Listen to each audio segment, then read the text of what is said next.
The House kicked Georgia Representative Marjorie Taylor Greene off her assigned committees. Democrats brought the resolution to condemn Greene over her social media posts. The House voted to strip Representative Marjorie Taylor Greene of her 2 committee posts. The Democratic-backed resolution took aim at the Congresswoman for past online comments and videos. The result came largely along party lines. Republican leadership in the House strongly opposing the vote. Never before in the history of this House has the majority abused its power in this way. Never. In the entire history of this House. Others seeing it as further division between the 2 parties. House Resolution 72 is nothing more than a partisan power grab. She called the majority resolution brought against a minority member wrong and unprecedented. Democrats say the action is necessary and say House Republican leader Kevin McCarthy should have taken the step himself. House Majority Leader Steny fiercely denounced a campaign poster of Greene's, claiming she was pointing a rifle at Democrat lawmakers. Greene is an advocate of the Second Amendment. And they're not the squad. They're Iran. They're Alexandria. And they're Rashida. The first-time lawmaker was accused of supporting conspiracy theories surrounding the September 11th terror attacks and deadly U.S. school shootings, as well as following the QAnon movement. She had allegedly liked a Facebook comment that said a bullet to the head of House Speaker Nancy Pelosi would be quicker. Hours before the vote, Greene says she regretted some of her past words and actions and that the media is portraying her inaccurately. These were words of the past, and these things do not represent me. They do not represent my district, and they do not represent my values. She says some of her posts reflect issues she was trying to understand at the time and that she no longer holds such views. Greene said none of her Democrat colleagues had spoken to her or gotten to know her yet. What you need to know about me is I'm a very regular American, just like the people I represent in my district and most people across the country. Greene says she cares deeply about the country and is concerned about open borders, the rights of the unborn, high national debt, and U.S. involvement in foreign wars. In a press briefing this morning, Greene said that when her colleagues removed her from committee assignments, they stripped her district of its voice and stripped her voters of their representation. Well, first off, thank you for coming out here today and being willing to hear what I have to say. I just want you to know that for the press, I truly support freedom of press. I think it's one of the things that makes our country so great. And I really hope that you'll be able to tell my story a little bit better instead of just reporting and repeating maybe some things that you don't like about me or things that were on social media in 2018. You see, the reason why I ran for Congress is because I really don't respect what our government has become. As just an ordinary American, someone who's had to work hard all my life, someone who's been married for almost 25 years and raised 3 kids, and I gotta tell you, my 3 kids are the greatest part of my life. That's the best thing I've ever done, is to be a mom. I really love our country, I love our freedoms, and I sincerely want all of your children and my children and all of us to continue to have the opportunity to have the American dream. But our government is failing us. You see, we're approaching nearly $30 trillion in debt. As a successful business owner for over 20 years, if I ran my company the way this government runs and spends and wastes and puts us in debt with our own hard-earned tax dollars, I'd be out of business a long time ago and we'd be homeless on the streets. But it's much worse than that. For decades now, this government has sold out our American worker, sent our jobs overseas to foreign countries. We've opened our borders wide open to be flooded with illegals coming into our country. Think about Kate Steny, who was murdered on a pier in California. She died in her father's arms. Krisha Odette, her father served our country 4 tours in the Middle East, protecting our freedoms. When he came back home, his daughter was killed by an illegal alien in Texas. These are the things that shouldn't happen, but these are the policies that are allowed and continued. Our country has made it legal and funded with our tax dollars over 62 million abortions, murdering God's creation in the womb. That is a sin, a disgusting evil that is unfathomable. I can't even believe that it continues. But here's the thing. All of these women that have gone through that, it leaves a hole in their soul that never heals. And those women have been taught that this is the way that they should achieve. This is the way they can build a career. This is a way that they can solve the problem that they didn't want in the first place. That's a horrible lie. It's a terrible lie. As a mother and a woman who's had a successful career, I can tell you being a mom is the greatest gift of my life. I really hope that America can end the evil of abortion. I also want you to know that free speech matters. Free speech really matters. And yesterday, when the Democrats and 11 of my Republican colleagues decided to strip me of my committee assignments, Education and Labor and the Budget Committee, you know what they did? They actually stripped my district of their voice. They stripped my voters of having representation to work for them for the budget. A successful business owner that knows how to make a profit, not a loss. That's what my district voted for me for. I'm a mom with 3 kids who has taken my children to gun-free school zones their entire time they went to school. And when I was in 11th grade at 16 years old, when Joe Biden created gun-free school zones, one of my schoolmates brought 3 guns to school on a school bus in a duffel bag, brought them into the school in the first period class because he was very upset at 2 of his classmates. He pulled out his weapon, went to take control. The coach in the classroom knocked him to the floor, but he was able to reach in and get another one of his guns, fired his weapon, took control of our school, and we were held hostage in our classrooms for 5 hours. I want you to know, I know that fear that David Hogg felt. It's terrifying. It's terrifying when the only person in the building with a gun is very upset and is there to do evil. And there's no good guy with any guns to protect us. That's why when I was in Washington, I could go from Senate office to Senate office just like David Hogg and say, vote no to gun control, because we need our Second Amendment rights. We need to be able to protect our children with good guys with guns, just like the people up here protected themselves with 30,000 National Guard troops. Imagine that. They want to leave our children defenseless, but they will surround this place with a big, beautiful border wall and a whole bunch of good guys with guns. See, these are the policies that disgust me. These are the policies that disgust the American people. And these are the policies of hypocrites. You see, when the people in charge want to just spend your money and you have no choice but to give it to them, and believe me, I've been a good taxpayer for years now, and I always will be. And then they want to send our hard-earned dollars over to foreign nations and so-called foreign aid to fund things like border walls and bridges and schools and roads and abortion. That's wrong. Our tax dollars should stay here in America. Our tax dollars should fund our border wall, our bridges, our schools, our roads. They should help our homeless. They should help our people, our forgotten, our orphans, our foster care children. That's what our hard-earned tax dollars should be doing. Not what these people here have been doing for decades. Those that are in charge have been here for decades. Decades. Do you know the average age of retirement? It's around 64, 65 years old in the private sector, but not here in Congress. They cling to power as long as they can because apparently it's addictive and they can't give it up.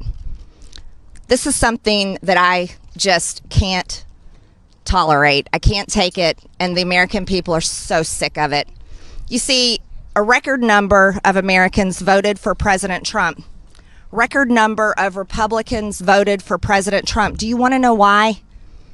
It's because they loved his policies. They loved his fight. They loved the fact that for once we had a president that stood up for America, stood up for American businesses, and remembered the forgotten man. He was a president that didn't care about your skin color because God created us all equal, and thank God our Constitution affirms that. He was a president that wanted every single person to achieve, and that's why we supported him. That's why I've always supported him. And I want to tell you, Republican voters support him still. The party is his. It doesn't belong to anybody else.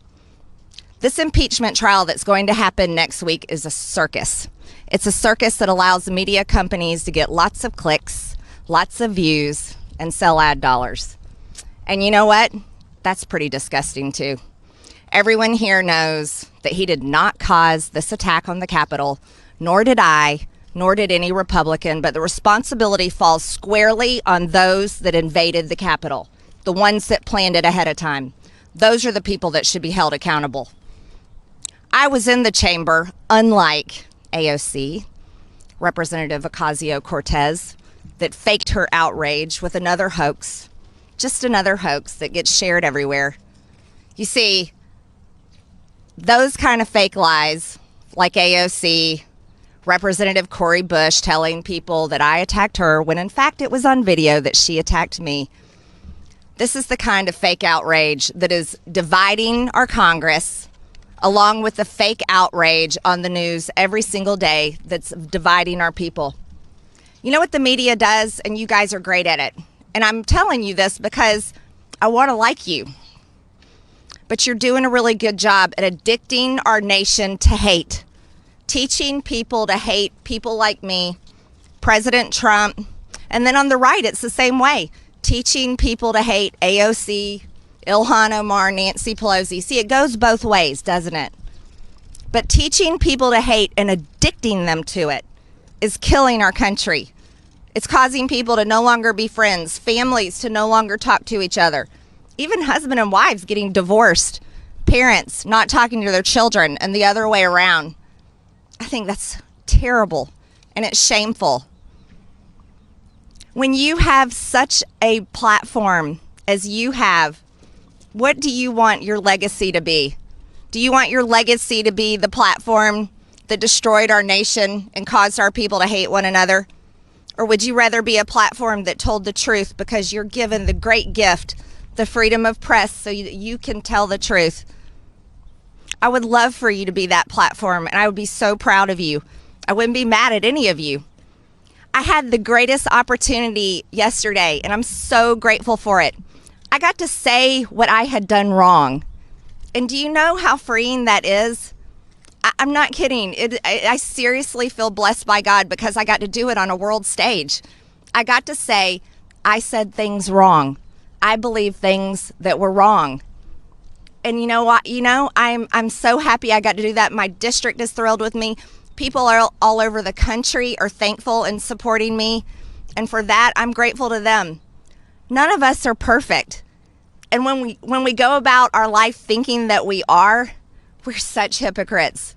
Truthfully, we really are. If we think we're perfect and can judge one another, that's such a mistake. So going forward, I've been freed. I do. I feel freed because you know what's happening on these committees? You see, we have basically a tyrannically controlled government right now. The Democrats. We've got Joe Biden writing executive order after executive order, sign him, doing whatever he wants up there in the White House. We have Nancy Pelosi leading the Democrats in Congress to do whatever they want. They don't care what Republicans have to say. They don't care about what our districts and our voters have to say. They only care about pushing their socialist agenda through. They only care about taking away our freedoms. That's not right. So if I was on a committee, I'd be wasting my time because my conservative values wouldn't be heard, and neither would my districts. Right now, my Republican colleagues are being told that their white skin makes them inherently racist, or that their service in our nation's military to our country defending our freedoms makes them bad and a domestic terrorist. How are we at this place? How have we come here? The few bad actions of some do not define the many, and that's the truth. They kicked me off of my committees after spending a year promoting, supporting, funding on Act Blue, BLM, defending, lying, and calling these peaceful protests when there's buildings burning in the background, and sharing bail bond links to get the criminals out of jail. But they want to kick me off committees for social media posts that were conspiracy theories. That's pretty hypocritical. You see, the American people won't forget because they're still reeling from the devastation of this past year, where cities were burned, people were attacked, police officers still dealing with it, attacked night after night. They take that home with them and it hurts their families. Occupying federal buildings, taking over police precincts, so much damage, tearing down statues and monuments, erasing our history. This is what has happened. I do not condone what happened on January 6th. It was one of the scariest days of my life, next to being held hostage in a gun-free school zone when one of my fellow students took it over with a gun and no one protected us. No one could. It was terrible. So I'm going to ask all of you, think about what you report. When you're on the news calling riots peaceful protest, the American people are disgusted with you because you're lying. When you're promoting people that protect these things and want to continue it, people are sick of it. They're fed up because they lost their businesses and they may have gotten hurt, and they're tired of being attacked because they want to wear a red hat that says "Make America Great Again," or they voted for Trump and we're proud of it. Things have got to change. And I tell you again, I'm fine with being kicked off of my committees because it'd be a waste of my time. You know who I am. I'm a very hard worker and I'm proud of it.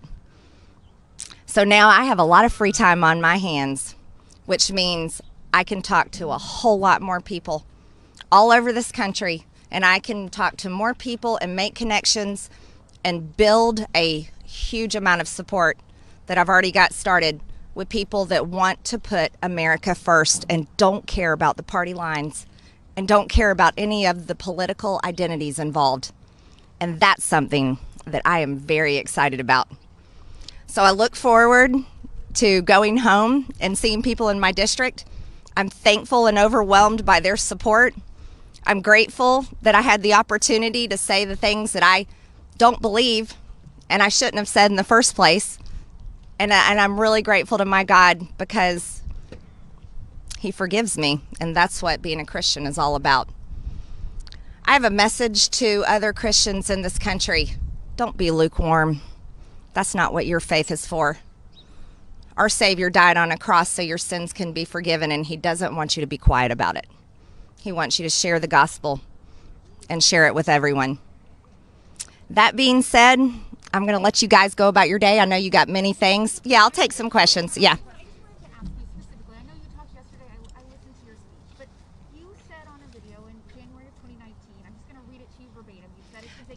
Who are you with? What's your name? I'm Jessica Dean. With CNN, okay. By law, representatives and senators can be kicked out and no longer serve in our government. And it's a crime punishable by death is what treason is. This is what you said. Did you see my speech yesterday? How many stories did you report on Russian collusion conspiracy lies? No, I want to know, have you apologized for Russian collusion conspiracy lies? Have you I don't have to. I think you heard my speech yesterday. You owe the people an apology. You lied about President Trump. You owe the people an apology. I've done mine yesterday. Okay, next question. Did any of you hear my speech yesterday? Yes, sir. You regret saying that she is guilty of treason and deserving of death. What do you see as your role here going forward? My role is the job I got elected to do. I'm going to vote very conservative, pro-life, pro-Second Amendment, pro-border, pro-America, pro-American businesses, pro-economy, pro-jobs. We need to reopen this country. We need to put kids back in schools. Keeping them at home is killing our children. Depression is high, suicide's high. We canceled prom, canceled graduation, canceled their lives. I'm going to be working hard on those policies, and I'm going to be holding the Republican Party accountable and pushing them to the right.